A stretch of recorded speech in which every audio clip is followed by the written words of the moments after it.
So, good evening, viewers. Welcome to another day, another Thursday. I'm here with Vibhuti, my co host, and today we have a special guest, Deepika, sorry, Deepika Chaudhary. Yes, uh, you know, Deepika is actually a Gallup performance coach. She has been working with young people as well as parents to bring out the best potential of young people. As she was just now sharing, she worked in schools and she found that all the attention always went to the best performers, but she couldn't believe that there could be children who cannot perform to the best potential if you give them an opportunity. So she could not take the fact that some children are born weak.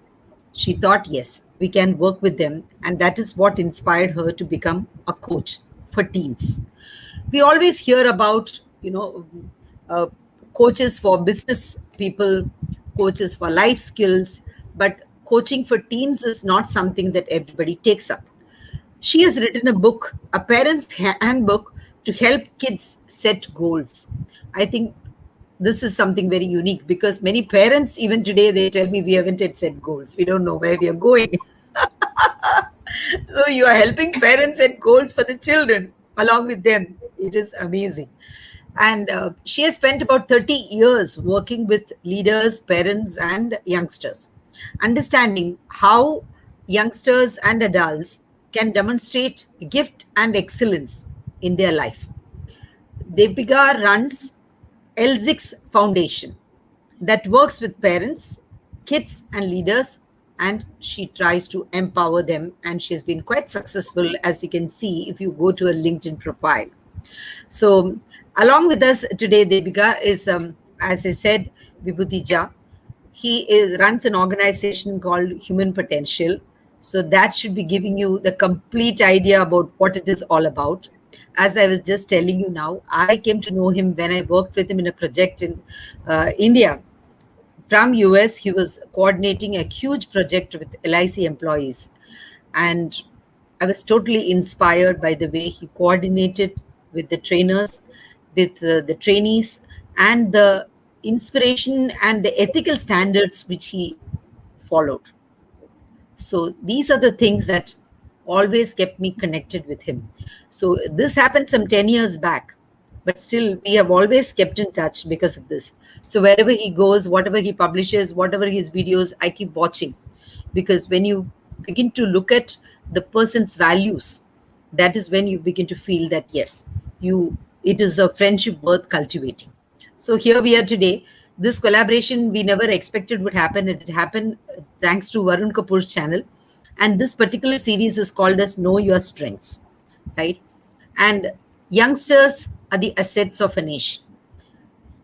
We all believe that if we work on their skills and their attitude, then the nation can prosper. So at this point of time, I would like Vibhuti to intervene. And that is why we are taking up this particular session, because you are empowering youth. And in that context, we would like you to talk to us. Vibhuti, what is your initial thoughts? What are your initial thoughts? First of all, thank you very much for a remarkably warm introduction, full of compliments, and I was not fishing for it. So that you said it. So it is wonderful to meet you, Devika ji. The show is not about me, it's about you and what you are doing for the young children, which one of the things that I have been... Actually, today I tweeted saying that with the change in Council of Ministers, the Prime Minister, the next 3 years must be spent on cultivating the outcomes of the great youth dividend, the demographic dividend that India must reap before it becomes a demographic burden. And you have chosen a remarkably tough task of looking and training and coaching people who deserve attention.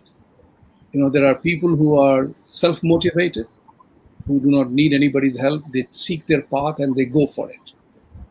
And then there are those who need a little bit of a hand-holding, a little bit of a guidance, a little bit of a support, and as I always say, a finger on their back for them to run forward. So, and I have been involved in this industry for a long time now as an investor partner with a company called Human Potential Project. We work with large corporations We work with large teams, small or big company.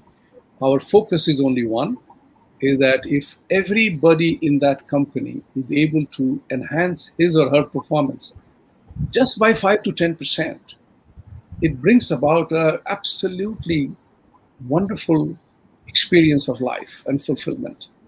Just 5 and 10%. So forget about achieving their own potential. So I always ask people, we always ask the CEOs, so what do you think, at what percent of your capacity are you really operating? And 90% of the time, people will say 15 to 20. Very rarely somebody will say 30%, right? And if somebody says 100%, I know he's a liar. so, so tell us more about it and how you go about it. Because children are our most sacred trust. I call our children our most sacred trust. We brought them on this world genetically and environmentally. We provided them that environment. So it is for us to develop them to their full potential, because universal truth is that every parent wants their child to do the best in their life. There is no exception to this rule. So we are governed by that principle, and I would love to know more about it, that how did you choose to get into this coaching and helping children who are not top of the line? Yes. We always hear about counselors in schools, right? But coaching as such is not many parents are aware of. So when we tell them that, okay, you have coaches who teach teens about how to set goals, how to make decisions, what are the other areas, they just coaches for teens, that is something unheard of. So probably, you can touch upon that also. Yes. Welcome. Right. Thank you so much, Vibhuti, and thank you, Girija. Thank you for having me on this show. I'm super thrilled and excited about it. Well, first, to answer you, Vibhuti, how did I get into this? So we have always been coaching leaders, and we still do. I realized that there are these strifes that keep happening between parent and kids. I would get my friends who would come and tell me, this is what happened today, and my child is not listening to me, and hooked to the phone or something or the other. I don't know what the hell is happening. They're unsure about what's happening in their lives, and all of this. And that's when I would think back, and I would tell them that why is it that you don't move out of this entire frame of being a parent and get on to being a friend? It's wonderful. It's a wonderful space to be in, and they are they are really open at that point of time. You need to establish that trust with them. When I would have these parents talking about everything that the child could not do, I would, it would get me a little on the back foot, and I wouldn't like that, because we as Gallup coaches, we incidentally work on strengths. And so I would always question them. Okay, tell me, what is it that they are good at? Why don't you look at that? Not that you should not mitigate the weaknesses, but let's look at what they're good at, and let's begin from there. So that's been my journey. That's how I got into coaching for teenagers, when friends would just come and say, help, I need you to help me out with my kid. And that's how it all started. And so currently we work with leaders as well as with teenagers. And Girija, in order to answer the question about coaching versus counseling, so very honestly, every parent is a counsel and a coach to their kid. As Vibhuti said, there is no parent in this world who would want anything less for the child, right? However, in the process, there still exist a lot of gaps. The main reason why these gaps exist is because as parents, we are so intimately woven with our kids, right, that we often let our experiences and biases impact our parenting. It's like the eyelashes. Eyelashes are so close to us, we can't really see the eyelash, right? So that's what happens. We are so woven to them with our emotions, we are unable to see a lot of things about them. And that's where our role as coaches come in, because our job is to help them understand the kind of conversations that they need to have. As kids, if you see, the first few steps that the child takes, the parent is super thrilled. They will be clapping. They'll be, nowadays probably sending videos, doing all of that, right? By the time the child is in grade 2 or 3, they begin with the comparing that, oh, so and so got so much. Come on, move it. You need to get better. You need to get better. And the moment you start doing that, that's where a lot of negativity comes in, because you're not comparing, you're not raising your own benchmark with reference to what you have, but with what others have. And that then slowly and steadily, over the years, it becomes a matter of conflict. It becomes a matter of, a lot of biases that the child develops, a lot of wrong belief systems that the child develops. So that's why coaching for teens is so important. And as coaches for teenagers, we help them overcome their confusions and their inner conflicts. Whether it's with respect to their careers, whether it's got to do with emotional upheavals, whether it's got to do with their motivations, their focus, different learning techniques. Because each child learns differently. And essentially for parents to know their kids better. We've had parents who've come back and said, hey, you know what, Devika, I've known my kid for 15 years, but the insights you've provided, that's something that we've never gotten earlier. So yeah, so that's what it's about. I was just thinking as you were describing. Can you hear me? No, I was saying, Girija, I was saying that what you said was music to my ears, because we do coaching a lot in our work. And I will share here with most of the parents, most of the people who are parents here, my own experience. And if it helps you understand things, please use it. Because when I came here in 1991, my son was 8 years of age. And that's a time when I realized that I will become his friend, a word you used earlier. That I'm not going to be his traditional quote-unquote father. Or India mein jo kehte hain ki main tumhara baap hu. I'm not going to be his baap. I'm going to be his buddy. Because the key element of that is communication, jo aapne kaha tha. Because there is the only thing that we wish for our children, they do well. And you said another wonderful thing was, don't compare. Because he is what he is. So, अगर मोहनलाल का बेटा math में बहुत अच्छा है, तो और मेरा बेटा नहीं है, तो इसका मतलब ये है कि मोहनलाल मेरे बेटे का बाप नहीं है. The genetic transfer नहीं हुआ, right? So we must stop comparing our children with anybody else, because our children are our own creation, an authentic creation. He or she is what he or she is. Period. That's what you deliver. So the question is to enhance the relationship, you need to have communication with the kid without anything being on a restrictive zone. Nothing being on a restrictive zone. Everything needs to be shared, taught. And I used to tell my son about this. So for example, I would tell my son, listen, if you ever have a peer pressure of a smoke or a sutta or something, doing something, just promise your friends that your first one is with your dad. That's what you have promised. He said, you mean it? I said, yes, every word of it. I want you to have your first cigarette with me, your first drink with me, your first cognac with me, and experience that, because I want to be your buddy and partner, because I have done it. How can I say don't drink? So things like that is communicating with children is so essential that no topic is off the table. Whether it's girls, he asked me one day, why do you ask me whether I have a girlfriend? I said, baap ka jhanda upar karna hai na. So no, I want to break the barrier of communication, which is what we set up in our ऐसे नहीं होना चाहिए, वो नहीं करना है, ये ऐसे ही होता है. These are terminologies that bring about barriers in communication, and every parent needs to be aware of that. Break those barriers, remove those silos. You have done, as the saying goes, good boys, good girls both do it. So what is there to hide?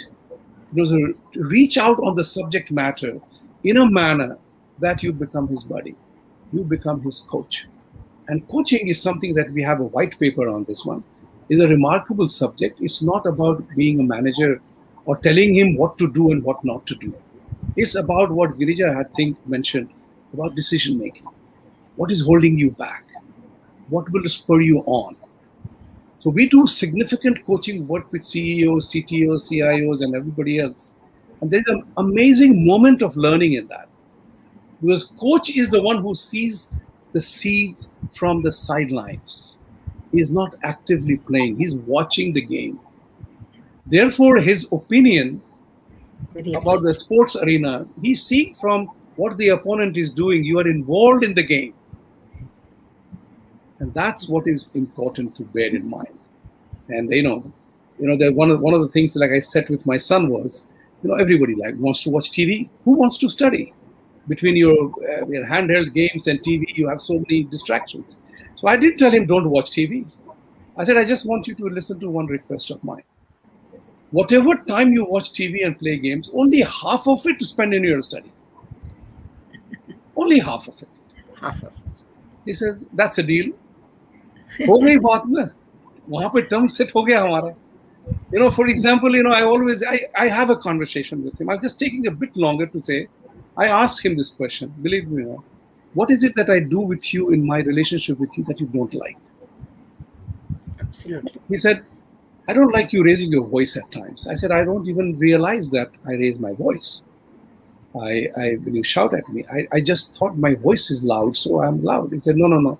You raise your voice at me. I don't like it. But the important part was to recognize this for me and to ensure that I didn't do that. Right? That is where you command and begin to be respectful. That's what I told him.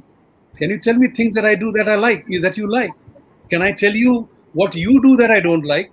And you break the barrier of communication between one item after another. Enough said. You go ahead. When a child grows up, the teen period is like the pupa. They're going through, they're like from the caterpillar stage, and before it becomes a butterfly, it is there and it is really struggling inside that cell, inside that shell, right? And then some parents are like, okay, I'll help you come out, and I'll help you come out, emerge like a butterfly. So they think that they are very nourishing and they are caring, nurturing parents. But sometimes too much of care can kill the cat. So that also happens. The children feel smothered, the children feel monitored. So it becomes too much also. So to draw that line also becomes very difficult. So what is it one important quality or trait that a person has to cultivate right from childhood so that it will help him? How to help them, how to pinpoint that one quality? Have you identified that? Any one quality? Good question, Girija. I get that pretty often whenever I speak to parents. So, see, kids always learn what they experience, right? So whatever we do to them, that's what they are learning all the time because they're imbibing. So listening, as per me, is the most important trait. So they say that we have 2 ears and 1 mouth, right? Yes. But for them to listen, you need to listen to them first. So you need to listen to them with your eyes, with your heart. Listen to the unsaid. Listen so that you're not very quick in judging them. Listen to appreciate the different perspectives because they will have a different perspective than what you have. And listen with respect. See, parents don't listen and they're looking at something else while they're talking with them. Most of the parents are not even looking at the child when the child is talking. They are looking at the cell phone or at the laptop or at the television, and the talk takes place just like a mechanical thing. How was your college, or what did you do today? And then you are looking at the television. So this happens. Like you rightly said, listening has to be with the complete self, like you said. Yeah, Amazing. in fact, yeah, because see, as you mentioned, they will not really partake in their lives, and when it comes to passing judgments, they are very random. So they will tell their kids random things. You disappoint us. One result, okay, and you disappoint us. You are irresponsible. We would have expected more out of you, right? Where is your maturity? And the list can just go on. So when parents say such kind of things, what happens is there is a very powerful pattern that kind of develops within the child's subconscious. And this pattern then goes on to defining their emotions and their belief about their own selves. which of course impacts the relationships that they have with their parents, the relationships they have with their teachers, with them, their own selves, with their friends, and even those who are outside of them. Yeah. So, just to give you an example, I had a 17-year-old, and I was coaching this child. And in my first day of coaching itself, he told me that, my friends may find me irritating. My teachers may find me irritating. So he said that a couple of times. And when towards the end of coaching, I asked him, so how do you think the session went? He said, and this kid, let me tell you before I proceed, was extremely intelligent. He is very intelligent. He's a very mature child. And so when I asked him, how do you think the coaching session went? He said that it was good, but you may have found me to be irritating because you may think that I haven't answered your questions properly. And I clearly, this is something that has been going out to him repeatedly through a valid source. And because the source was a valid source, he believed in it. So I actually had to tell him that, listen, I think you're really smart, and he has huge retention ability, fantastic memory. So I said that, please, first and foremost, I think you need to believe that you're really good. Yes. So along with belief, also somewhere that self-awareness about what one is good at, what one is not good at, what kind of feelings are you getting when you're with whom, why are you feeling those kind of emotions. All these also people, there are people who will try to say, no, I'm not unhappy, or I'm not depressed. They try to, or I'm not angry. They don't want to admit to themselves. So this kind of self-awareness also probably comes when you listen to the child and the child listens to you, both ways. Yeah, right? Absolutely true. Absolutely true.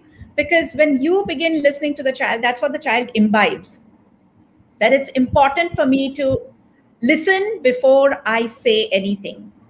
So they are able to control their emotions. There's a certain degree of stability that arises in view of that. So, yeah, absolutely. Completely agree with that. No, listening is key, no doubt about that. With reference to children particularly, and Girija was right that if we don't pay attention, we have to pay attention to them, because nobody ever wants to be unattended to. I mean, you and I will have frustration with each other if I'm looking to the left and the right of my mind and not paying attention to what you're saying. So listening is half the battle won. Like you pay attention. There's a difference between listening and hearing. I heard you. Yeah. There's a lot of difference between that. So the question here is very simple, is that, one of the things that the gentleman yoga relaxation has asked a very pertinent question. What do I do when the child is not studying during exam days? These are all experiential things. I'll tell you something. I told my son, listen, I'm not expecting you to be a 4.0 GPA guy. You have to turn the table. I said, I want you to tell me, what do you think you are worth? 3.1, 3.2? And that's what your yoga relaxation must do with his kid. What do you think you are worth? 3.2, 3.1? Get that. That's what your goal has to be. But not everybody is going to get 4.0. And to have an expectation is foolish. I never believe in the world of expectation. Intention, yes. Expectation, no. So the question here is very simple. I told my son, if you are worth 3.1, get it, but I will not be accepting 3.099. Don't give me an excuse that I made a mistake here or made a mistake there. Your goal is you deserve to be 3.1, get 3.1. If you're 3.12, I'll buy you a box of chocolates. This is how you inspire the guy. He always scored more. He said, I don't like to study. I'm just fine as it is. I'll get 3.2. I'll get a good job in life. That's fine. That's all right. He always was scoring 3.3 and 3.34 or whatever. Yoga relaxation, please change the tune of your conversation with your son. If he doesn't study during exam day, don't worry about it. Just keep reminding him of his own self-worth and his own ambition. That's what. And affirm the faith that yes, I know that you can do it well. It is only the question of putting efforts. You're capable. That also good too. Life is not a function of regrets. That's the important thing to remember. Yes. Keep reminding. If you miss a penalty or if you're a run out in the cricket match, no, your opposition doesn't tell you, okay, buddy, come back and take bat one more time. It doesn't happen. You are out, you are out. So if you don't miss your 3.1, you are done for that year. That's not going to come back. Create the importance of that moment and leave it with him. He will get his bearings much better. Actually, absolutely. Deepika, what is your take on it? You would like to. When I see this, doesn't study in his exam days. Very honestly, yoga relaxation, the study should not be happening in the exam days. That's right. That's the last thing that should be happening. I mean, the habits should be such that there is study that happens prior to the exam, because exam day study, I'm not saying don't look at your books at all, because kids by default will tend to look at it, but that's the time when you should also look into a bit of a vihar. Since you are into yoga, I'll use the yoga term. So entertainment and vihar is important at that point of time. Make a schedule. Help your child make a schedule so that the study happens prior to the exam. Yeah. It reduces a lot of stress also. Otherwise, last minute, they will always come up with, oh, this person has studied this, I have not studied this. So all these kind of things come up. So like you said, if you set a goal, plan very well and study in advance, and last minute, what you're doing is just probably some revision, and you are at ease because you have understood the fundamentals. Last minute, when people are doing, they're just cramming. They're not actually getting into the depth or enjoying the studies. So it's only building up stress. The sports analogy works very well for the exam preparation. Yes. Tennis players or sports players, they are doing warm-up all the time. They are in training all the time. They don't get ready only to play on the 4th day of Olympics. I'm going into Olympics today. उठ के खड़े हो गए और खेलने चले गए. नहीं होता. If you want to win, you got to practice. You got to practice. You got to practice. Then only you get ready to play in the game. So I use a sports analogy all my life. Sports is my biggest teacher. I've taken serious lessons from sports, actually. I'm a sportsman myself. So I believe in that part of it, that you've got to be warming up. That's a very important term. So Girija is absolutely right. You can't get up and write an exam. You've got to be revising, revisiting, prepping, and getting ready. Are you ready for it? If you're ready for it, good. Then don't have to study, but you've got to warm up.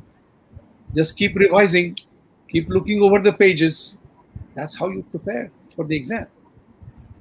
When I saw this question, I also remembered, Deepika, that there are children who don't study during exams. Okay, maybe they are lazy or maybe they are fed up. I was one of them. Well. I was one of them. I was one of them. One of them lazy, is it? See, some children don't like certain subjects which are offered in school, so they may not read. Some children have not developed that interest or that self-confidence, so they don't study, and parents are not getting into those things and they are not helping them to come out of that. And then there are set of children who are very rebellious. And if you tell me to do this, that's precisely why I will not do it. I may want to do swimming, but the moment my father comes and says, join swimming classes, no, I don't want to do. So these kind of rebellious children also use. So how do you handle them? Because this question is very pertinent to that also. Right. So, Girija, most teenagers wake up every day to hear their parents say that, they come back with a list of things of what is wrong with them. Right. And so whenever I work with teenagers, they come back and, they say all these things that their parents believe is wrong with them. Now, the way a teenager is behaving is an outcome of the way they have been raised, right?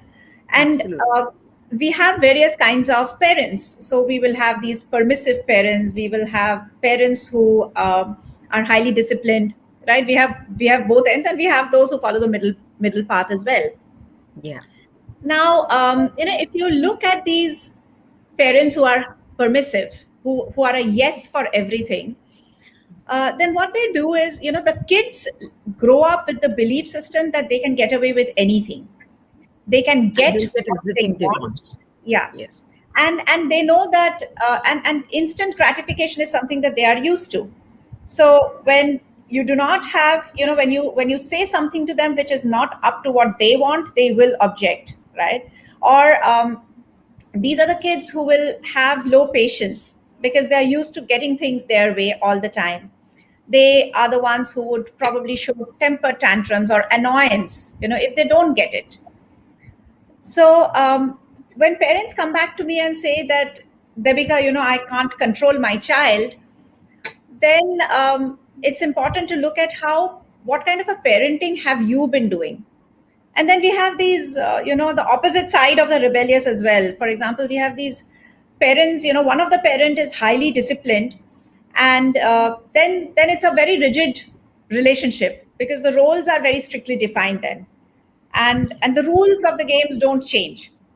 And in that kind of a situation, a child is claustrophobic. So in front of the parents, so these are the kids who, in all probability, will be, really good in front of the parents. But the moment they are out of the parents' sight, they would want to break the rules because they also want to experience freedom, right? I mean, if you look at it, freedom is something that's very innate. We are animals, so we want to be free, right?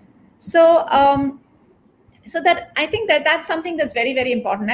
And for that reason, when we also look into coaching of children, we try and guide parents so that they follow the middle path, so to speak, where they are flexible. They do understand that, yes, the child can have this. So there is a bit of an adaptability from both ends, because that's Absolutely. what Like first. you said it right. Like parents who are very permissive, also actually children do not respect them. They like a certain amount of discipline, but said to them with respect. You know, why Yeah. we want them to do something, how it helps them. When we explain to them, they're okay with it. Or they may discuss their point of view, why they do not agree with us. And then we can probably, make them understand why we say what we say. But if we just say, okay, because I say it, you do it, that also is not going to work for them. And when we are all the time telling them, like, okay, yes for everything, they are born like entitled with a sense of entitlement. They grow up with a sense of entitlement. So when they get something, they are not grateful for it. They don't feel happy about something which they get. Everything is okay. It is your duty to give me. You gave birth to me. That kind of an entitlement with which they conduct themselves. And at the same time, then there are parents who are too strict, like you said, and then the children out of sight, then they would do something which is against whatever the parents have expected of out of them. They would say, oh, my son will never do that. But then those children turn out like that. Both happen. So you have to strike a balance. And like you said, like Vibhuti ji was saying, it's very important to develop that trust. And the trust comes with communication, right? And that instill that self belief in them, that you are a good person, you are trustworthy, you are responsible, you are capable. When we when we tell them these things and we tell others also about them these things, they hear. You tell them something and you tell your sister something else, he doesn't do any of these things, he doesn't follow up. This is what my mom thinks about me. That is what they'll think. So if we have got anything, we tell them directly and sit with them and talk. Probably that would help. Yes, Vibhudiji, you've got something to say there. Well, I was going to tap into the lovely brain of Devika because it's not for me to pronounce my judgments here. But important part is here is that we talked about establishing trust, having communication, no holds barred, like some things like that. You establish a sanskar practice, for example, like I told my son, disagree with me if you have a point of view, Yeah, but absolutely. never be disrespectful about the disagreement. So laying down the ground rules, you trust happens only when your child asks you to do something and you do it. If you promise something to do it, you do it. Then only trust is, many people don't really get it. Trust has nothing to do with anything else except performance and outcome. Man woman relationship, office employer employee relationship is all about performance and making the commitment and the promise. But the important part here is that I wanted to spend some time with you on how do you do career coaching, if at all, if you do that? How do you take a decision about what subjects to study? What is it that they should do in life? Because children today, contrary to my generation, we had no choices. You wrote a couple of competitive examinations, you got a job, you passed through that thing, survived, and you became careerist in that arena. Today's children have plethora of choices. They can do whatever they want. How do we guide them in that direction? I have my formula, it has worked. It works, but I want to hear from you. All right. In this context, I want to tell that she has published books on interviews and group discussions. Right. So she will be able to throw light on this. Sure, and I will add mine after that. Then she can add mine into her book too. Absolutely. Absolutely. Yeah. In fact, I'd be curious to know what your style is. So, Vibhuti, what we do, our basis is the Clifton Strengths Finder test, which is which is the Gallup psychometric tool that we use. And what that does is essentially identifies what defines you in the terms of, how do you think, why do you think, feel, and behave in a specific way? Now, each one of us is unique, right? And when we identify the uniqueness that any child has, from there on, we begin our process. All right.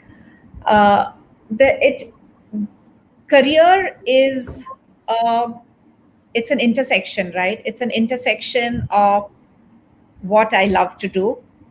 It's an intersection of something that will give me money and livelihood, right? And something that I will be able to impact or create a value with. So essentially, that is, these three intersect in order to create a fantastic career. Yeah. Right. So, so our process is to identify each one of these elements with the teenager. And believe it or not, in most of the cases, these kids are very aware. The social media has given them so much of knowledge that they really don't, they're very clear in terms of what are the possibilities that they can get into. They're that clear about it. For example, a couple of weeks back, I was coaching this kid who was heavily into gaming. Yeah. So he was playing this game for around 12, 13 hours in a day. And when I got around to talking with him about the game, he knew everything. Okay, he knew how, not just how to do it, but what are the kind of collaborations you need to make in the gaming world in order to succeed, and how does it work? Of course, levels, and as far as the game itself is concerned, he knew all of it. But he also knew more in terms of what gaming is all about. How do people make money through gaming? And he is also he loves to sail, right? So he's into sailing. And when we went and delved deeper into what are some of the things that he would like to do, he was very clear that I would like to sail, but while I sail, I would also want to earn money through my gaming. And so it's the kind of exposure that these kids have. They have a lot of knowledge as far as careers are concerned. There are, of course, a lot of kids who are not clear. So because too much of overload of information also. Yeah. So too many choices also. Absolutely. So very recently, I was speaking to a child who was unclear on whether he should be joining his father's business, which had to do with agriculture. And if there was some techno agriculture thing that his dad was into, or whether he should take up a job, because he's into fourth year of computer science now, So whether he should take up a job immediately because he was doing an internship with a company and they've offered him a job, or whether he should opt for a MS in finance, right? So there was confusion in terms of what is it that he should do. So Vibhuti, we essentially we question them, we delve deep into the emotional triggers, the logical head that guides them, and all of it. And sometimes, so for this kid, he he has been very attached to his grandfather who had started the business, and he felt he owed it to his grandfather, and he was also very keen to move the business and diversify the business, right? So we then went into a conversation to understand, why did he think of MS, what was the logic behind that, right? And the pros and the cons. And ultimately we came down to a certain conclusion, which he says that, yes, I'm beginning to feel more sure about this now. I'm beginning to feel that this is the way to go. So it's essentially a question answer format, delving deep into various aspects, just to see that there is clarity and there is no going back. Because I've had a lot of kids who've come to me who've, maybe even done their MCom, or they've done their BCom and they don't want to do a CA, for example, or they don't want to get into a PG. So now what? So we have all these kinds of different kinds of kids who come, and it all depends essentially on the degree of confusion, why the confusion, how did it all start. There's a lot of context that we look into in our process. Very true. This Absolutely book brilliant. on you have written a book on parents' handbook in helping children set goals, right? Or that young people set goals. So, what is it? What are the main tenets that you have explained there? Anything important that you would like to share with us? Sure, Girija. This book, I wrote this book last year, and it has been a part of my journey to help parents to work with their own children. And it's a one of a kind handbook, and it's available on Amazon Kindle. So the book essentially deals with the various biases that parents have that act as roadblocks when they look into their kids. Simon Sinek says that our assumptions are our perceived truths. So we make decisions based on what we think and we know. And this perceived truth, in fact, impacts our behavior. So to give you an example, and this is an example I've used in the book, a father assumes that his child is low in confidence because the child does not speak much at home. And so he keeps saying at home that my child is a failure and he will not be able to perform well, until the mother ultimately takes a appointment with the class teacher and the school counselor, and both parents go there, only to hear that the teacher says that the kid is extremely brilliant and he's nicknamed Google simply because he loves to share tidbits of information that he gathers from Google and puts it up. Okay, so he's very random with his information gathering. So he can apply all of this knowledge even when he is being taught in the class. So we as parents, we have this habit of being biased, and we tend to put that into our kids. Another thing I've discussed in the book is selective listening. So a parent would, be on a phone or on a Zoom call and would leave the meeting with a bad taste in the mouth. It would be running in the parent's mind continuously. The first person that she sees is her kid, a teenager, doing something that she believes should not be done at that point of time. Okay, and she blasts out.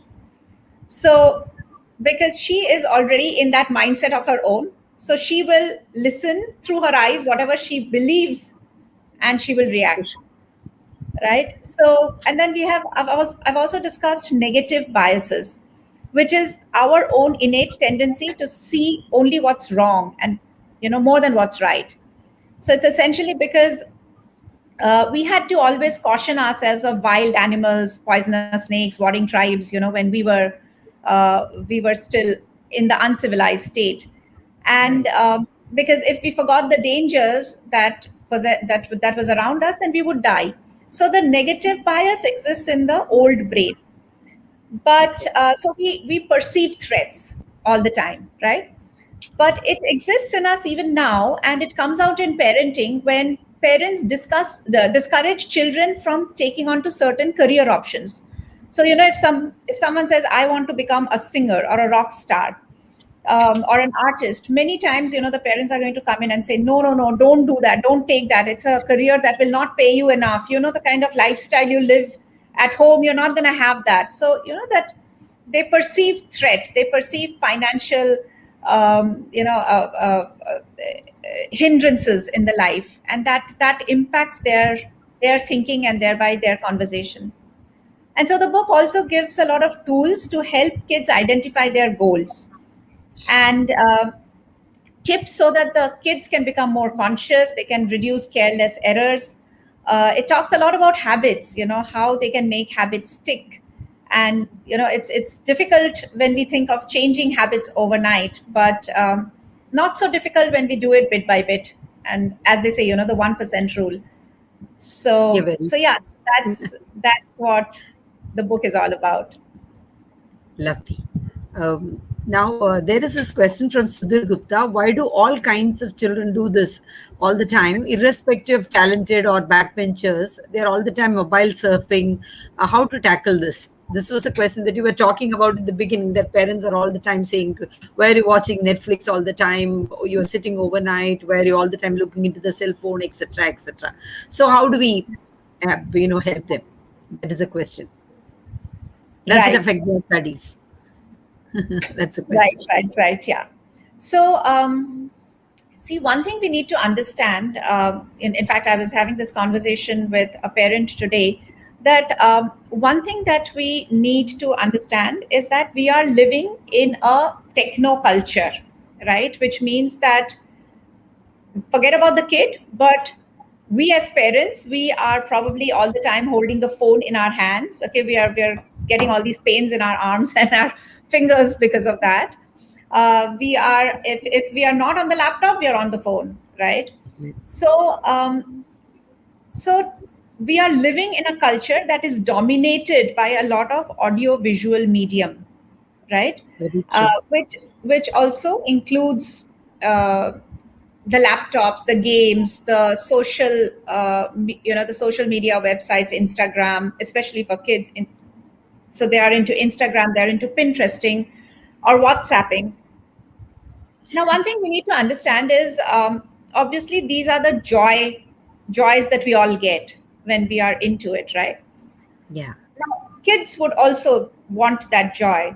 And if they are not studying and they are spending a larger chunk of it, maybe whiling away time, right? Then there is clearly a case of lack of engagement with their studies. So the question one needs to find out is, why is there a lack of engagement? Is it, is there lack of engagement across all subjects? Is it pertinent to specific subjects? How is it? What is it? And one also needs to look into how many hours of gaming. So I just mentioned this kid who was into gaming for 12, 13 hours. Now, that is obviously a problem at this age when we all know that they have to go through school. We also have to keep in mind the fact that in this pandemic, kids are at home all the time, 24/7. When they would go to school, they would be spending around 4 to 5 hours, getting ready for school, going to school, having recess, chatting with friends in between, coming back home, probably also spending a little time afterwards, going down to play, because we have that kind of a culture here in India, right? Or going for their football practice, tennis practice, music practice, whatever, right, with their friends. So there is a bit of entertainment at certain intervals all the time. Yeah. Today, what entertainment do they have? Most of the friends, they don't communicate that much on the phone anymore. It has restricted. How much would they talk anyway?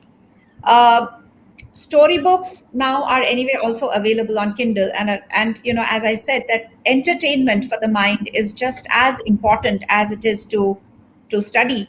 So in a day, if your child is awake from say 8 o'clock to 11 o'clock, just to say that maybe 15 hours the child is awake, the child is entitled to 5 hours in that to have his or her own time. They are entitled to their bit of space. And pretty much like organizations are demanding that employees be available 24/7. So parents are also kind of demanding that that the child, needs to be Study into to as much. Yeah, every time they'll say, okay, it's like, what is this? You're not studying? It's like they'll come out of the meeting and say, what is this? You're not studying? So that kind of an adjust. So parents need to understand that kids also need that, and that is where the conversations begin. That is where you get back to your kids and say, all right, let's have this conversation. I agree that you deserve this, but what is it that you believe you also need to do? Right? It's not about telling them that I think you should do this, but it's about asking them. Exactly. Because when you ask and you get an answer, then ownership is higher.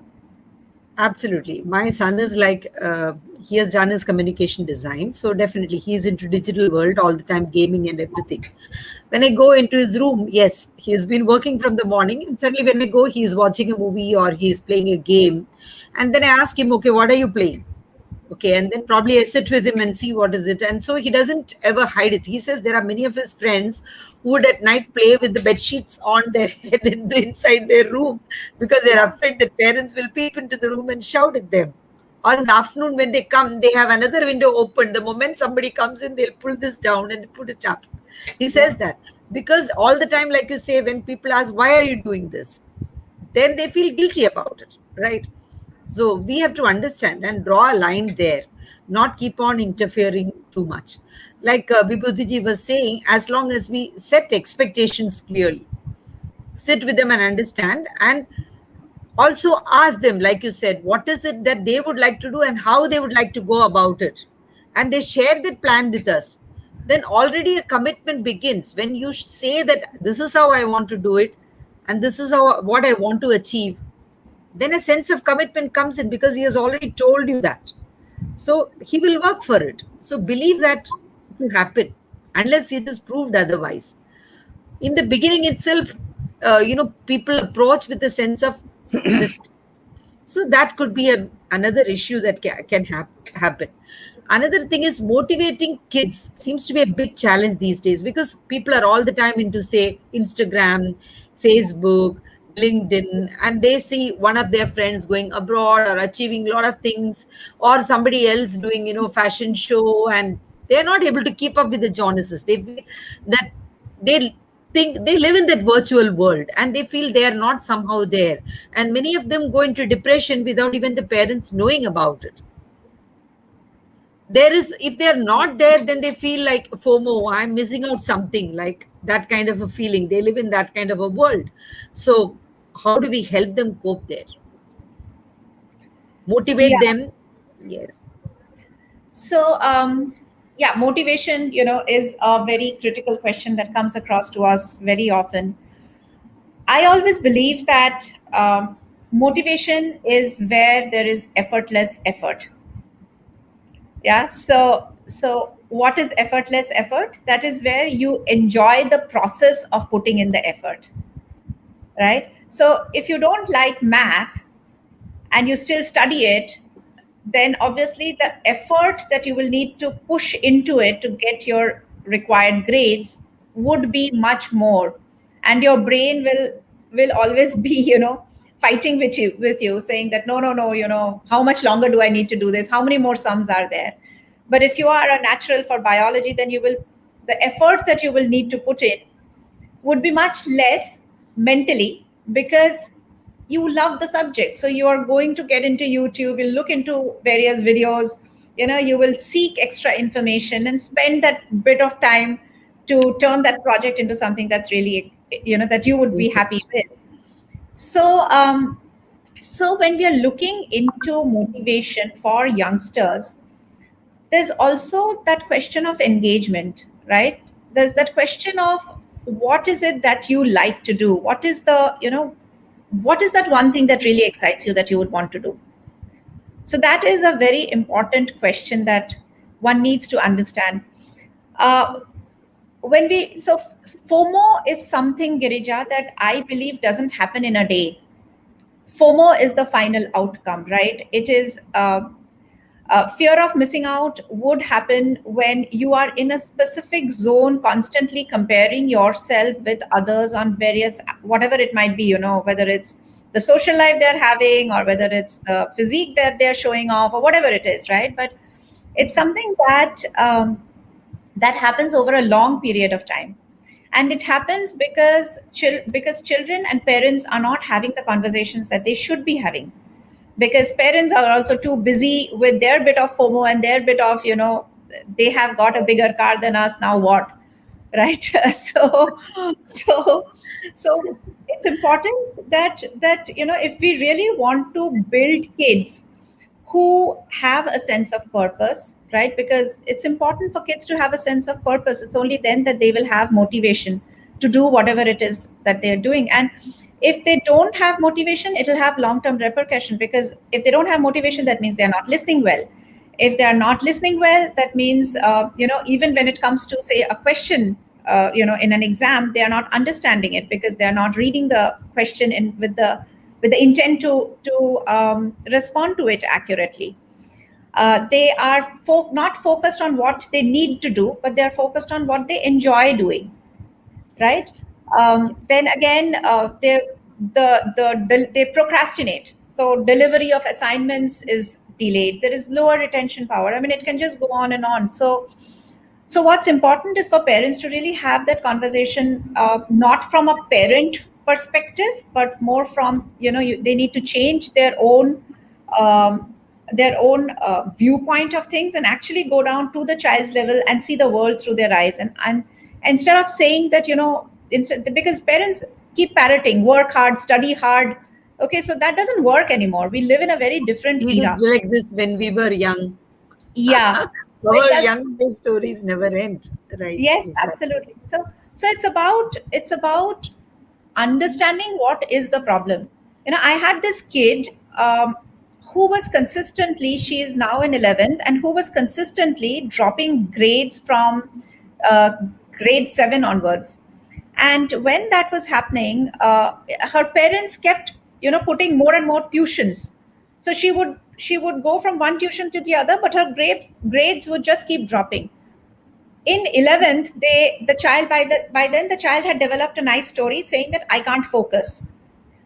And so the parents said that, she can't focus, we need your help. I said, if unless a child has ADHD, the child can focus. And if you see her grades, she's very good in physics. She is not faring well in any of the languages. So clearly she has, and she does enjoy physics, and that's why she's getting the marks there. So she can focus. And it comes out that this child has a time management problem, which has nothing to do with focus. So, when we worked on the time management issue, she started scoring. So motivation also came in. The motivation that was not there earlier for things. Learning the languages. Yeah. So interest is one thing, and planning and time management is another, because she was another one who would keep surfing stuff for physics related things, black holes and this and that. She would have tons of knowledge on parallel universe and all of that. But yeah, so helping them keep track of time is something that parents can do to help them stay motivated, or help them be motivated towards something. Yeah, That's actually, really, motivation is, yes. sorry, go ahead. No, when we talk about motivation is not something that you give them a lecture one day and then forget about it all day. Habits are caught and not taught. So if you yourself are motivated and you go about your work with a lot of energy, positivity, then the children imbibe that. That is one. Second is, we need to remember that motivation is like taking bath. We need to do it every day. You can't just do it once in a while. Vibhuti ji, please, you go ahead. You had No, there are truisms in these kind of conversations, because you can't help it, But Yeah. to pay attention, you have to do this. The real challenge comes because of what Preetha Kar is asking here. How do we deal with children to handle failure. It's Absolutely. actually really remarkably simple. That again, Very, very essential. bring back the examples of sports and life. Success and failure are two sides of the same coin. You will not succeed all the time. So Whether you are the topmost player, the best of players miss a penalty. What do? Sit and cry and stop playing? You from winning situation, you lose a match. What do? You don't sit down and cry. Learn from We win sport. or we learn. That's what we tell the Learn children, from right? the sportsman to have a sports mind, that you will fail. Your best of shots will end up being a catch somewhere. But then you don't stop playing. You keep learning. So failure is part of the game. You are not in the same brilliant mood every day. Your mood changes. So you're a different person depending on the circumstances. So failure is that kind of a stuff that you must embrace, and you've got to learn from it. You got to learn from it to make sure that failure the same thing doesn't happen again. That's the most important lesson. But you talked about something about the father saying that the child could not speak, so he must be a failure. You have one person in front of you today. Like I was a very shy guy growing up. My father used to worry, ये तो बोलता ही नहीं है. बोलता ही नहीं. But he never said but successful or not. He's always said, ये बोलता ही नहीं है. The joke is that you give me a chance to speak and now I don't stop. So the point of the matter here is that we have to get engaged with children. And engage with children, you use that word, we have to get involved. And one of the key things is that every child has his or her own gift. And as a result of which, you have to identify that talent. And the definition of identifying the talent is a very simple word. What comes naturally to you to do? What comes naturally to you to do? What is it that you like to do? What is it that you want to do? What do you always read in the papers? This is a very key phrase. What do you like to do? You use the example of gaming. I met the young man who was at the age of 13 making millions of dollars because he was a wonderful games guy. Companies and people who were developing games, they were hiring him. I met the guy. The guy. He's now about 27 and a billionaire. I always tell people, don't run after some job to make money because there is good money in it. Hey, people pay money to watch Tiger Woods play. People pay money to watch Roger Federer play. People pay money to play Ronaldo and Messi play. Think about it. People pay money to get Microsoft Windows or Apple. These are all examples of people who fulfilled their talent and money followed. You chase money, then you are trying to do things that you can't do. There are photographers who are making millions of dollars, right? So there is every profession, if you excel in it, there is a price to be paid.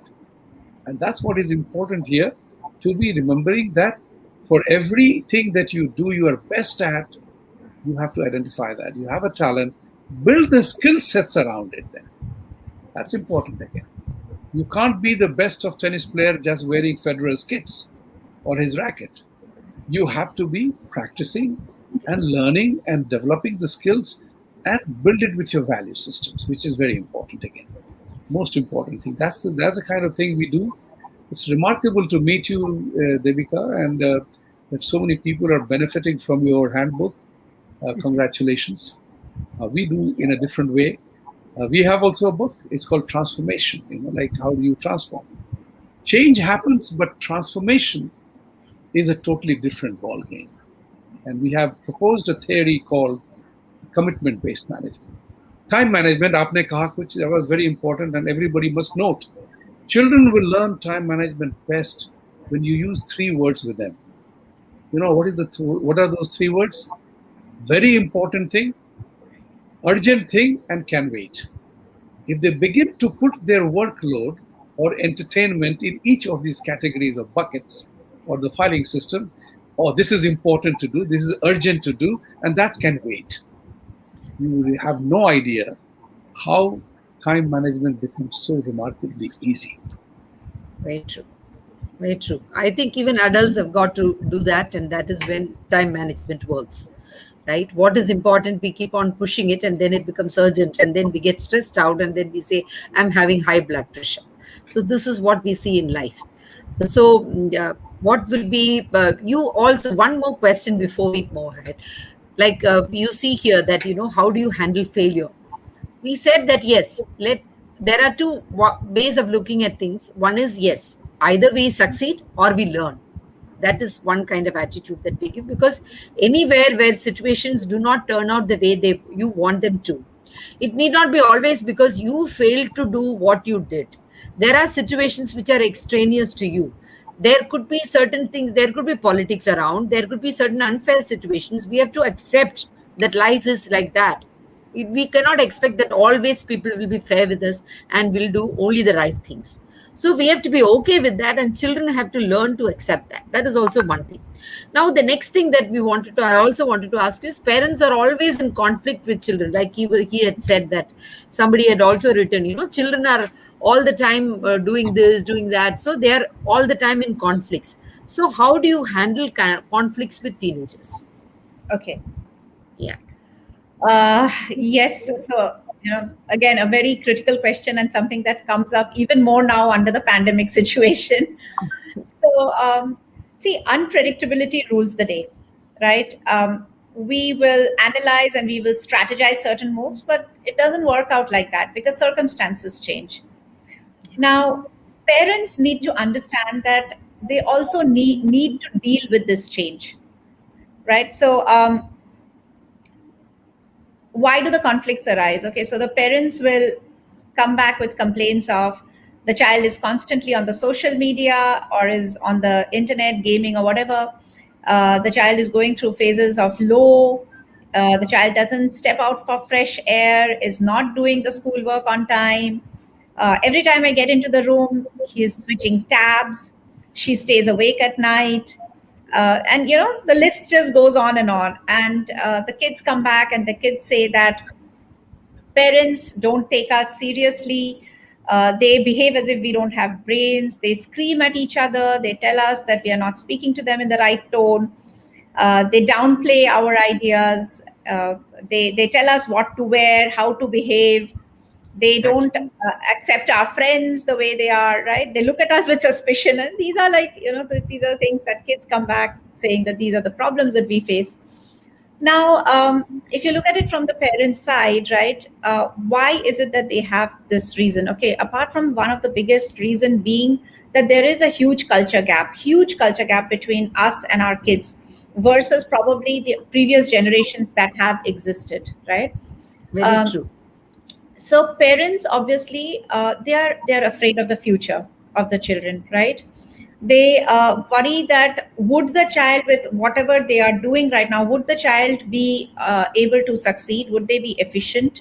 Would they they are not familiar with a lot of things that's happening online, and so that's another reason of their doubting their actions. They are more used to going out and playing football rather than playing football on a screen.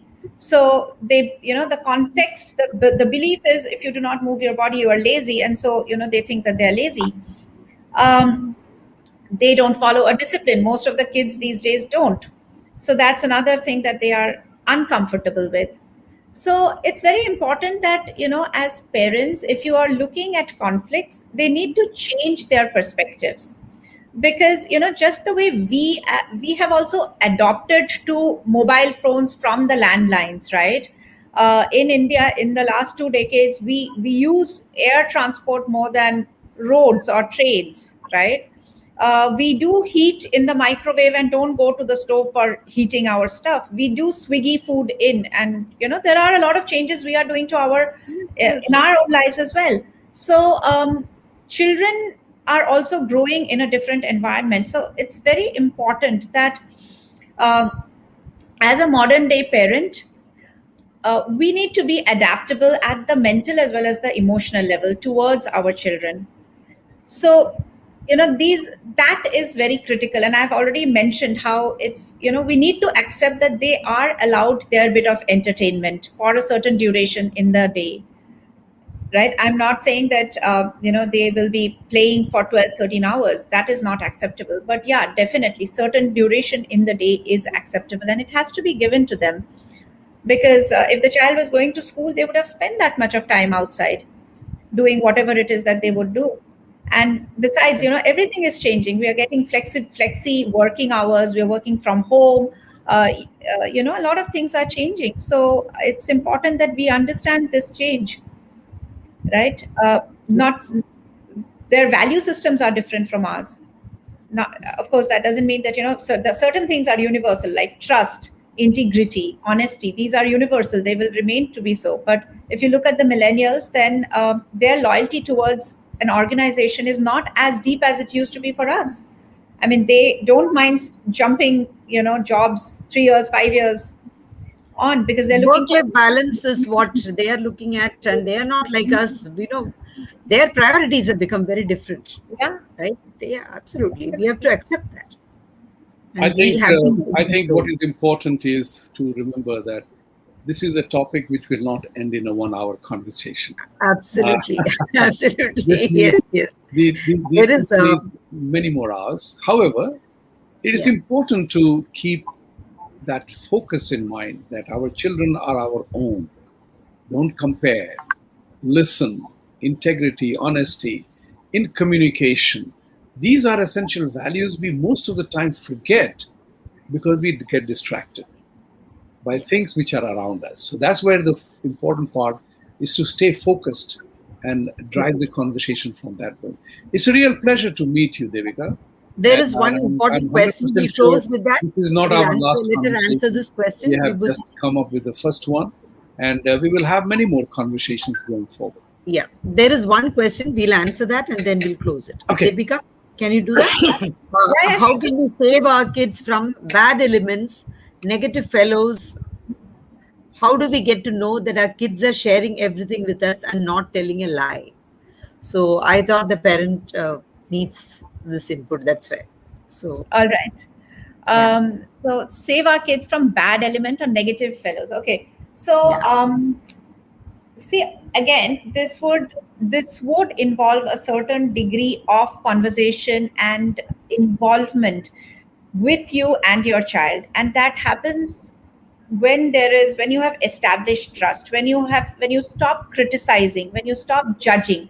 Because the moment you judge, the child is going to stay away. If I tell mama this, or if I tell daddy this, then the output would be something very different. So I don't want to do that. So stop judging your children, stop criticizing them, understand them. Because we don't live in a time when, if when we were kids, we were told, don't talk to strangers, don't receive sweets from strangers. These were the things that we were told. But today, the stranger is inside your house in the form of a screen, right? So it is important to let your child know from the time, if whether it's a boy or a girl, from the time they're 12, 13 years old, you need to encourage them and tell them uh, things like safety, right? About your own safety and how your own safety can be lost. It's important to make them aware of the challenges and the dangers that lurk in the form of stories. This has happened to somebody, so you be careful, because there are a lot of platforms, absolutely. But right? even while they're playing, there are people who are playing from different countries, and they ask them their name. They ask them like, "You are alone at home. Is your mom around? Are they always around at this time, or is this the time every day you play?" Then they Yeah, ask, "Are you alone at home?" So there are yeah. different ways they are getting information. So we have got to advise the children and make them understand what they should not share, what they can share. Because my grandson plays all the time, and he tells me he's around 11, and he tells me all the time that when I'm playing chess, somebody from this country is there, and he's so very eager to know how lifestyle is there in US, and he wants to know, what are you doing at this time, where is your mom, where is your dad? So yes, we have got to tell them that. Absolutely. Yes. Also, if I could say this, can you see this? Yes. We can Very see a Yes, good. star. star. We see So a You can star. that's see the star. so Yes. that's your kid, right? And your child has got the strengths, which are the peaks, right? And they have the weaknesses, which are The these values. ones, right? Yeah, Now, the when you dips. focus on the weakness of your child, this is what you get. Move it. Yes. Yeah. Absolutely. When you Right. focus on the strengths of your child, this is what you get, right? A star that is bigger than what the child is. So you become a rock star, you become a superstar, right? Super. You ended it so beautifully. So it's So important beautiful. that we believe in the superstar in our kids and work with them Absolutely. accordingly. Very true. Very beautiful note you closed on, and we'll have some other day also. Probably we can have a discussion as and when the topic comes up again. Thank you so much, Deepika. It has been really wonderful, and I'm sure that many of our viewers also enjoyed it. Thanks a lot. Thank you, Vibhuti Thank you, ji, as Devika. always. Big Really support. nice meeting you, and hopefully we will connect again. Absolutely, Vibhuti. Pleasure. Thank you. Thank Thank you. you. Bye-bye. Thank you. Bye bye. Bye bye.